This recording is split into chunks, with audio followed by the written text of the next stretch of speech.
News విజయవాడలో ఘనంగా దసరా శరన్నవరాత్రి వేడుకలు జరుగుతున్నాయి. 4వ రోజు దసరా వేడుకల్లో దుర్గమ్మ శ్రీలలిత త్రిపుర సుందరి దేవి రూపంలో భక్తులకు దర్శనమిస్తున్నారు.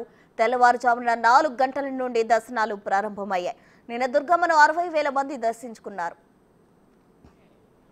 శరణ్యే త్ర్యంబకే దేవి నారాయణ.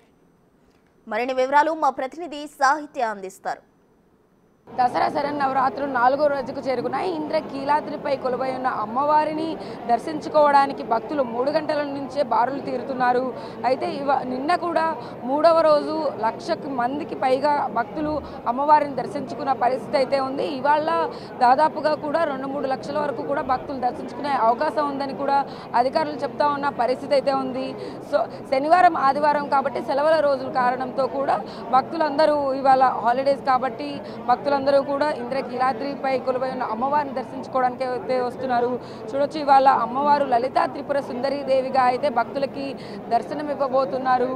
భక్తులు కూడా ఎప్పుడెప్పుడు అమ్మవారిని దర్శించుకుందామా అని ఎదురు చూస్తున్న పరిస్థితి అయితే ఉంది. అమ్మవారిని ఇవాళ లలితా త్రిపుర సుందరి దేవిగా అయితే అలంకరించి ఆమెకి నైవేద్యాలు, ధూపదీప నైవేద్యాలు అన్నీ కూడా సమర్పించిన తరువాత అమ్మని అయితే దర్శించుకోవడానికైతే భక్తులందరినీ కూడా ఎలో చేస్తున్నారు. ఇవాళ లలితా త్రిపుర సుందరి దేవి విశిష్టతను మనకు తెలియజేయడానికైతే ఆలయ అర్చకులు ఉమాకాంత్ గారు ఉన్నారు. నమస్తే గురుగారు. లలితా త్రిపుర సుందరి దేవి విశిష్టత, ఇవాళ ఎలాంటి పూజా కార్యక్రమాలు అమ్మవారికి సమర్పిస్తారు? శ్రీమాత్రే నమః. జగజ్జనని అమ్మవారు ఇంద్రకీలాద్రిపైన కనకదుర్గా స్వరూపంగా అవతరించినటువంటి దివ్యమైన క్షేత్రంలో దేవి శారదా శరన్నవరాత్రి మహోత్సవంలో 4వ రోజున అమ్మవారిని శ్రీ లలిత త్రిపుర సుందరి దేవిగా మనం దర్శనం చేసుకుంటున్నాం. చిదగ్నికుండ సంభూత దేవకార్య సముద్యత అని చెప్పినట్లుగా అమ్మవారు భండాసురుడు అనే రాక్షసుడిని సంహరించడం కోసం ఆవిర్భవించి ఆ రాక్షస సంహారం గావించి లోక కళ్యాణాన్ని జరిపించింది జగన్మాత. అయితే ఆ అమ్మవారు మనం చూసినట్లయితే అమ్మవారు ఎంత ఉత్కృష్టమైన మహోన్నతమైన స్వరూపము మనకు అర్థమవుతుంది. అమ్మవారు ఒక సింహాసనం పైన కూర్చున్నట్లుంటే ఆ సింహాసనానికి 4 కోళ్ళ దగ్గర 4 దేవతా స్వరూపములు వెనకాల పరమేశ్వరుడు పడుకున్నట్లుగా మనకు కనబడుతున్నది.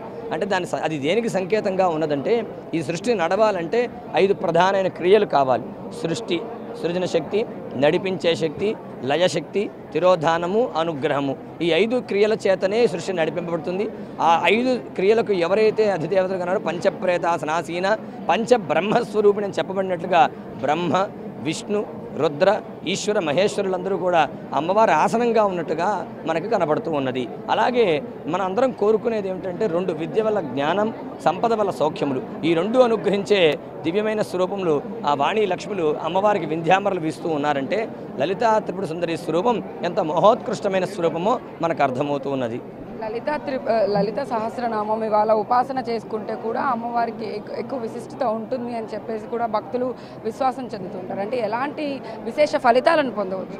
సహజంగానే ఇంద్రకీలాద్రి క్షేత్రం పైన ఆది శంకరాచార్య స్వామి వారు శ్రీచక్రాన్ని స్థాపన చేసిన దగ్గర నుంచి కూడా త్రికాలములు ఎందు కూడా అమ్మవారిని లలితా సహస్రనామంతోనే అర్చించడం జరుగుతూ ఉన్నది వారి ఆదేశాల మేరకు. అలాగే దేవాలయంలో ప్రతినిత్యం కూడా ఆర్జిత సేవలుగా కూడా లలితా సహస్రనామంతో అమ్మవారికి పూజలు ఉన్నాయి. అంతేకాదు లోకంలో కూడా భక్తులందరూ కూడా అమ్మవారిని ఉపాసనంగానే ముందుగా గుర్తొచ్చేది లలితా సహస్రనామం. ఆ లలితా సహస్రనామం అత్యంత విశేషమైనటువంటి అమ్మవారి యొక్క మంత్రములు. మననాథ త్రాయతే మంత్ర కాబట్టి ఆ మంత్రములు లలితా సహస్రనామం అనే మంత్రములు మనం జపించడం చేత కూడా ఎంతో విశేషమైన ఫలితాన్ని సహజంగానే మనం పొందుతాము. అలాంటిది అమ్మవారిని ఈ స్వరూపంలో మనం చూస్తూ అమ్మవారిని ఉపాసిస్తూ ఉంటే ఇంకా మనస్సుకు ఆనందము. అలాగే ఆ సౌభాగ్య విద్య అనుగ్రహం చేత ఇహంలో ఆనందమైన, సౌఖ్యమైన, సత్వమైన జీవనాన్ని మనం అమ్మవారి అనుగ్రహంతో పొందగలుగుతాం. పరిస్థితి లలితా త్రిపుర సుందరి దేవిగా అమ్మవారి ఇవాళ భక్తులకు దర్శనం ఇవ్వబోతున్న నేపథ్యంలో అయితే కనుక అమ్మవారి లలితా సహస్రనామాన్ని ఇవాళ జపించి ఆ ఉపాసనలో ఉంటే కనుక ఎక్కువ విశేష ఫలితాలను పొందవచ్చు అని చెప్పి భక్తుల విశ్వాసం ఎక్కువగా ఉంటుంది. ఇవాళ 4వ రోజు కావడంతో కూడా 3 క్యూ లైన్లు కూడా ఎక్కువగా అయితే ఎక్కువ రద్దీగా మారినాయని చెప్పొచ్చు. చూడొచ్చు మనం ఆల్రెడీ ఫుల్ క్రౌడ్ ఎక్కువగా ఉంది. మార్నింగ్ నుంచి 3 గంటల నుంచి కూడా భక్తులందరూ అమ్మవారిని దర్శించుకోవడానికి అయితే వస్తూ ఉన్నారు. చూడొచ్చు ఫ్రీ లైన్ దగ్గర నుంచి కూడా 3 క్యూ లైన్లు అన్నీ కూడా ఫుల్ అయిపోయి ఉన్నాయి. ఒకవైపు భవానీలు, మహిళలు, చిన్నపిల్లలు, వృద్ధులు అందరికీ కూడా ఏవైతే అమ్మవారిని దర్శించుకోవడానికి వసతులు కల్పించారో వాటన్నిటికీ సంబంధించి కూడా అందరినీ ఎలో చేస్తున్నారు. ఒకవైపు విఐపి దర్శనాలకు సంబంధించి కూడా ఇప్పటికే అధికారులు తగిన చర్యలు తీసుకుంటామనేసి చెప్తున్నారు. దానికి టైం స్లాట్ పెట్టి ఒక యాప్ని కూడా క్రియేట్ చేశారు. దానికి సంబంధించి ఆ టైం స్లాట్లోనే వివిఐపి దర్శనాలకి ఎలో చేస్తున్న పరిస్థితి అయితే ఉంది. చూడొచ్చు మనం క్యూ లైన్లో అయితే చాలామంది ఇంకా వెళ్తూనే ఉన్నారు. మహిళలు కూడా అధికంగా ఉంటారు. ఇవాళ లలిత త్రిపుర సుందరి దేవి కాబట్టి లలిత సహస్రనామంతో అమ్మవారిని ఉపాసన చేసుకుంటూ దర్శనం చేసుకోవాలనుకుంటారు. అమ్మ చెప్పండి, ఎక్కడి నుంచి వచ్చారు? అమ్మవారిని దర్శించుకోవడానికి వచ్చారు కదా, ఎలా అనిపిస్తుంది? హనుమతి సెంటర్ నుంచి 5:30కి వచ్చి నుంచున్నాం. 9 అవుతుంది. 500 టికెట్. అమ్మవారిని దర్శించుకోవడానికి వచ్చారు కదా, ఎలా అనిపిస్తుంది? అమ్మవారి దర్శనం కోసం వచ్చి పడగాలి. ఓకే, మీరు ఎక్కడ? మేము ఇక్కడే వాటర్ వాష్ చేస్తున్నాం, చూడడానికి వచ్చాం. ఇక్కడే శ్రీనగర్ కాలనీ రష్గా ఉన్నారు కదా. అట్లన్నీ ఎలా ఉన్నాయి? బాగుంది. బెంగళూరు నుంచి వచ్చాను. బాగుంది, అరేంజ్మెంట్స్ అన్నీ బాగున్నాయి. చెప్పండి, ఎక్కడి నుంచి వచ్చారు? టీచర్స్ కాలనీ అండి. టీచర్స్ విజయవాడే. గత ఏడాదితో పోలిస్తే ఈ ఏడాది ఎలా ఉన్నాయి?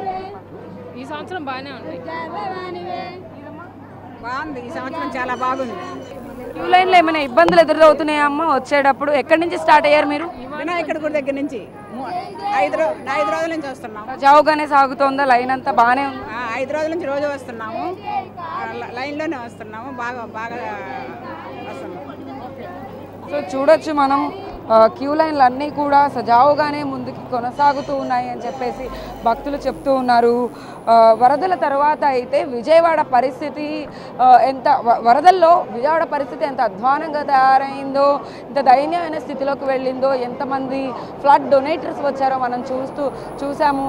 తర్వాత సిచ్యువేషన్ని రాష్ట్ర ప్రభుత్వం తగిన చర్యలు తీసుకుంటూ కూడా ప్రతి ఒక్కళ్ళకి అండగా ఉంటూ, మరోవైపు వాలంటీర్లుగా కానీ స్కూల్ పిల్లలు కానీ చాలామంది కూడా వచ్చి ఇక్కడ ఆ డొనేషన్స్ అనేవి కూడా ఫ్లడ్స్లో వరద బాధితులు ఎవరైతే ఉన్నారో వాళ్ళకి కూడా ఇవ్వడం జరిగింది. విజయవాడ పరిస్థితిని మెరుగ్గా తీర్చిదిద్దింది ప్రభుత్వం. తర్వాత ఇప్పుడు మనం చూసాం కదా, ఆల్రెడీ ఒక భక్తురాలు కూడా బెంగళూరు నుంచి వచ్చారు వాళ్ళు దర్శించుకోవడానికి. విజయవాడ పరిస్థితి అసలు ఫ్లడ్స్ వచ్చినట్టుగానే లేదు. అమ్మవారిని దర్శించుకోవడానికి వచ్చిన మాకు చాలా ఆనందంగా ఉంది అని చెప్పేసి భక్తులందరూ కూడా చెప్తున్న పరిస్థితి ఉంది. క్యూ లైన్స్ అన్నీ కూడా చూడొచ్చు మనం. ప్రతి ఒక్కళ్ళు కూడా ఆ క్యూ లైన్లలో వెళ్ళడం మనం చూస్తున్నాము. అధికంగా ఇవాళ ఆదివారం కావడంతో కూడా భవానీలు ఎక్కువగా వస్తున్నారు. భవానీలు కూడా అమ్మవారిని దర్శించుకోవడానికి వస్తున్న సిచ్యువేషన్ ఉంది. భవానీ ఎక్కడి నుంచి వచ్చారు? నర్సీపట్నం. అనిపిస్తుంది బాగుందండి, ఫెసిలిటీస్ అన్ని ఏర్పాట్లన్నీ ఎలా ఉన్నాయి? బాగుందండి. బాగుంది, వాటర్ ఫెసిలిటీ అన్ని కూడా బాగుంది. గత ఏడాది వచ్చారా మీరు? లాస్ట్ ఇయర్ రాలేదండి. ఆఫ్టర్ ద ఫ్లడ్స్ విజయవాడలో ఇప్పుడు అమ్మవారి దసరా ఉత్సవాలు జరుగుతున్నాయి. ఎలా అనిపిస్తుంది అసలు? దసరా ఫ్లడ్స్ వచ్చినట్టుగా విజయవాడ ఏమైనా కనబడుతుంది? ప్రస్తుతం అయితే అలాగే లేదు, మళ్ళీ నార్మల్గా ఉంది. ఎస్టీజీ ఎలా అయితే ఉందో అలాగే ఉంది. ఇవాళ అమ్మవారు లలితా త్రిపుర సుందరి దేవిగా దర్శనమిస్తున్నారు. ఎలా అనిపిస్తుంది? చూడడానికి వెళ్తున్నారు? వెళ్తున్నాను, ఇంకా వెళ్తున్నాం కదా, దగ్గరికి వెళ్ళి చూడాలి. ఇంకా మీరు ఎక్కడి నుంచి? హైదరాబాద్. ఎలా అనిపిస్తున్నాయి ఏర్పాట్లు? బాగుంది. హైదరాబాద్లో కంటే విజయవాడలో బాగానే బాగుంది. మీరు ఎక్కడి నుంచి? ఇక్కడే అండి, గుంటూరు మాది. ఏర్పాట్లన్నీ ఎలా ఉన్నాయి? ఏర్పాట్లు చక్కగా ఉన్నాయి. భక్తులు 100 మంది వస్తే విఐపీలు 1000 మంది వస్తున్నారు. దానివల్ల భక్తులు కొంచెం ఇబ్బంది పడుతున్నారు అంతే. బట్ అమ్మవారి కృప అందరి మీద ఉండాలని దసరా శుభాకాంక్షలు తెలియజేస్తున్నాం. మీరు చెప్పండి. మాది ఇప్పుడు గుంటూరు అండి. బాగుంది, చాలా హ్యాపీగా ఉంది. చూడొచ్చు ఎక్కడైనా కానీ. అంటే ఇప్పుడు భక్తులు వాళ్ళ నోటితో వాళ్ళే చెప్తూ ఉన్నారు, విఐపి దర్శనాల వల్ల ఎప్పట్లానే మళ్ళీ వాళ్ళకి కొంచెం ఇబ్బంది కలుగుతోంది అని చెప్పేసి కూడా వాళ్ళు చెప్తున్న సిచ్యువేషన్ అయితే ఉంది. మొత్తం మీద ఏదైనా కానీ విఐపి దర్శనాలకి కొంచెం అడ్డుకట్ట వేసి, అంటే ఇష్టానుసారంగా విఐపి దర్శనాలు కాకుండా సామాన్య భక్తులకి ప్రిఫరెన్స్ ఇస్తూ కూడా ఆల్రెడీ ఎండోమెంట్ డిపార్ట్మెంట్ కానీ కమిషనర్ కానీ ఇప్పటి వరకు చెప్పిన పరిస్థితి ఉంది. కలెక్టర్ కూడా సామాన్య భక్తులకే ఎక్కువ ప్రిఫరెన్స్ ఇస్తామన్నారు, కానీ విఐపి దర్శనాలని మాత్రం ఎక్కడా కూడా అడ్డుకట్ట వేయడం లేదు. వాళ్ళకి కొంచెం ప్రిఫరెన్స్ తగ్గించి ఆ టైం స్లాట్ల ప్రకారం వాళ్ళని పంపిస్తే కనుక సామాన్య భక్తులకి ఇబ్బందులు కలగకుండా ఉంటాయి అని చెప్పేసి భక్తులే స్వయాన చెప్తున్న పరిస్థితి అయితే ఉంది. మనం ఫ్రీ లైన్ దగ్గరకు వచ్చాము. ఇప్పటివరకు 300-500 లైన్లో అయితే మనం ఉన్నాము. ఉచిత టికెట్ వాళ్ళు ఉన్నారు. మేము విజయవాడ నుంచి అండి. బాగుందండి, కానీ కొంచెం క్యూ లైన్లో ఉన్న వాళ్ళకి కొంచెం ఫ్యాన్లు అనేది ఏర్పాటు చేస్తే ఇంకా మంచిది. అవునండి, చిన్నపిల్లలు ఇబ్బందులు ఉన్నాయి. ఏమి ఇబ్బంది లేదండి, బాగుంది, అంతా బాగుంది. సో చూడొచ్చు మనం, అంటే ఫెసిలిటీస్కి సంబంధించి కూడా ఏవైతే ఫ్యాన్లను అరేంజ్ చేశారో అవి కొద్దిగా ఇంకొంచెం పెంచితే బాగుంటుంది. భక్తుల సౌకర్యార్థం అయితే వాళ్ళు అక్కడ నుంచి నడుచుకుంటూ రావాలి కాబట్టి ఎంతో దూరం నుంచి వస్తూ ఉంటారు కాబట్టి వాళ్ళు పైకి వచ్చే మార్గాన ఘాట్ రోడ్ దగ్గర ఓమ్ టర్నింగ్ దగ్గర నుంచి కూడా పైకి వచ్చేటప్పుడు కొంచెం అలసటగా అనిపిస్తుంది. కాబట్టి వాటర్ ఫెసిలిటీ, మిగిలిన ఫెసిలిటీస్ అన్నీ బాగానే ఉన్నాయి. కాకపోతే ఫ్యాన్స్ కొంచెం అధికంగా పెంచమని చెప్పేసి భక్తుల ఆవేదన చెందుతున్న పరిస్థితి అయితే ఉంది. వివిఐపి దర్శనాలకి కొంచెం బ్రేక్ వేసి సామాన్య భక్తుల వైపు కాన్సన్ట్రేట్ చేయాలని చెప్పేసి భక్తులందరూ కోరుకుంటున్న సిచ్యువేషన్ అయితే ప్రెసెంట్ ఇక్కడ ఉంది. వీడియో జర్నలిస్ట్ సురేష్తో సాహిత్య, బిగ్ టీవీ, విజయవాడ ఇంద్రకీలాద్రి నుంచి.